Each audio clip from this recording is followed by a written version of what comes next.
अगर सोसाइटी की मानसिकता की बात करें तो आजकल हर लड़की वाले पहले प्रेफर करते हैं गवर्नमेंट जॉब, और अगर किसी के पास गवर्नमेंट जॉब नहीं है तो उसे रिश्ते के काबिल नहीं समझा जाता है। अगर गवर्नमेंट जॉब की बात करें तो आजकल हमारी सोसाइटी, हमारी फैमिली और हमारे आसपास के हर जगह गवर्नमेंट जॉब की प्रथा बहुत ज़्यादा चल रही है। शादी के लिए अगर बात करें तो लड़की सबसे पहले प्रेफर करती है कि बंदा जॉब में है कि नहीं है, job government. Hello everyone. Today let's dive into an issue that's hidden in the plain sight, but ये हमारी सोसाइटी को डीपली अफेक्ट करता है। जय हिंद दोस्तों, मेरा नाम है अक्षय ठाकुर और स्वागत है आपका ज्ञान मैटर्स में। और आज हम बात करेंगे एक ऐसे मैटर की जो असल मायनों में मैटर करता है। दोस्तों, क्या भारत में गवर्नमेंट जॉब दहेज या डाउरी का एक मॉडर्न रूप बन रही है? जहां एक समय शादी को सिक्योर रखने के लिए दहेज में मटेरियल एक्सचेंज शामिल था, वहीं आज के समय में एक स्टेबल जॉब की एक्सपेक्टेशन एक साइलेंट और अनस्पोकन रिक्वायरमेंट बन गई है। दोस्तों, भारतीय समाज में दहेज या डाउरी का प्रचलन एक पेनफुल रियलिटी रही है। ट्रेडिशनली दहेज को एक ऐसे साधन के रूप में माना गया था जो फैमिलीज को फाइनेंशियल सिक्योरिटी और सोशल स्टेटस दिला सके, लेकिन समय बीतने के साथ दहेज की इस परंपरा ने एक नया रूप ले लिया है। अब ये ट्रेडिशन डायरेक्टली पैसों या सामान के एक्सचेंज के रूप में नहीं देखा जाता, बल्कि एक अच्छी गवर्नमेंट जॉब की डिमांड में रिफ्लेक्ट होता है।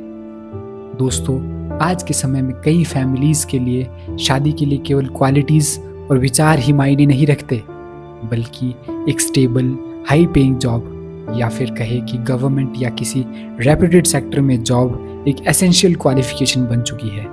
जिस प्रकार से एक समय में दहेज था, आज उसी प्रकार से जॉब्स को भी फाइनेंशियल सिक्योरिटी की गारंटी के रूप में देखा जाता है।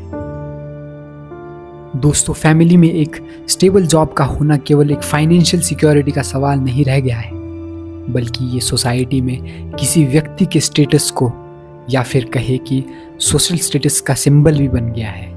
जिस प्रकार एक समय में ज़्यादा दहेज देने वाले परिवारों को सोसाइटल रिस्पेक्ट मिलती थी, उसी प्रकार आज के समय में हाई पेइंग और प्रेस्टीजियस जॉब वाले परिवारों को भी इसी नज़र से देखा जाता है।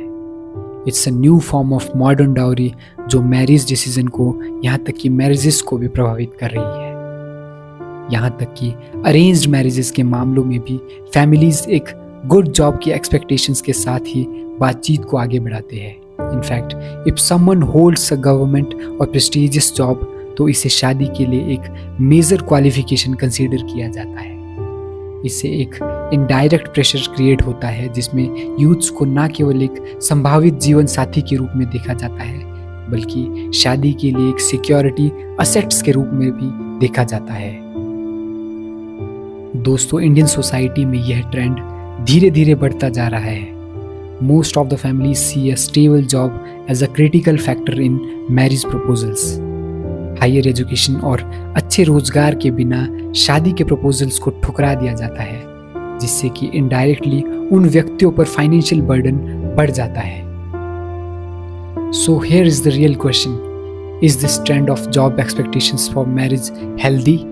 क्या यह हमारी सोसाइटी में दहेज जैसी कुप्रथाओं का एक मॉडर्न रूप नहीं है? क्या इससे हमारी युवा पीढ़ी पर अनस्पोकन मेंटल और इकोनॉमिक प्रेशर नहीं बढ़ रहा?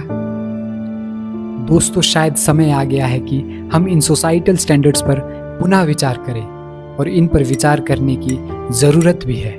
A good life partner is built on values, compatibility and share perspective, not just job titles और इनकम। हमें दहेज जैसी कुप्रथाओं के इस मॉडर्न फॉर्म को समझने की ज़रूरत है and work towards changing it for the better.